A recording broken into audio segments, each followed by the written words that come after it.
Hello everyone, today we're going to give you a quick tutorial on how to turn a standard bottom left LED connection to a bottom right.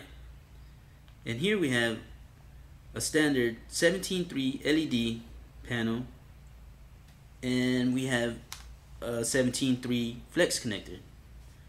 As you note, we have two adhesive sides on both ends.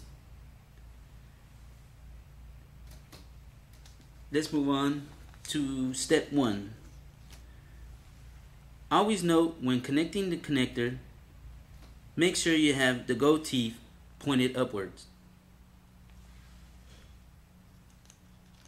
Step 1, insert the connector.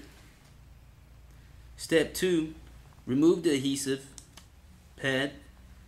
Step 3, fold over the flex cable. Note, try not to pinch the ribbon as you just press firmly on the adhesive side. Step 4, remove the adhesive on the second one and press firmly down. And there you go, you converted your bottom left into a bottom right.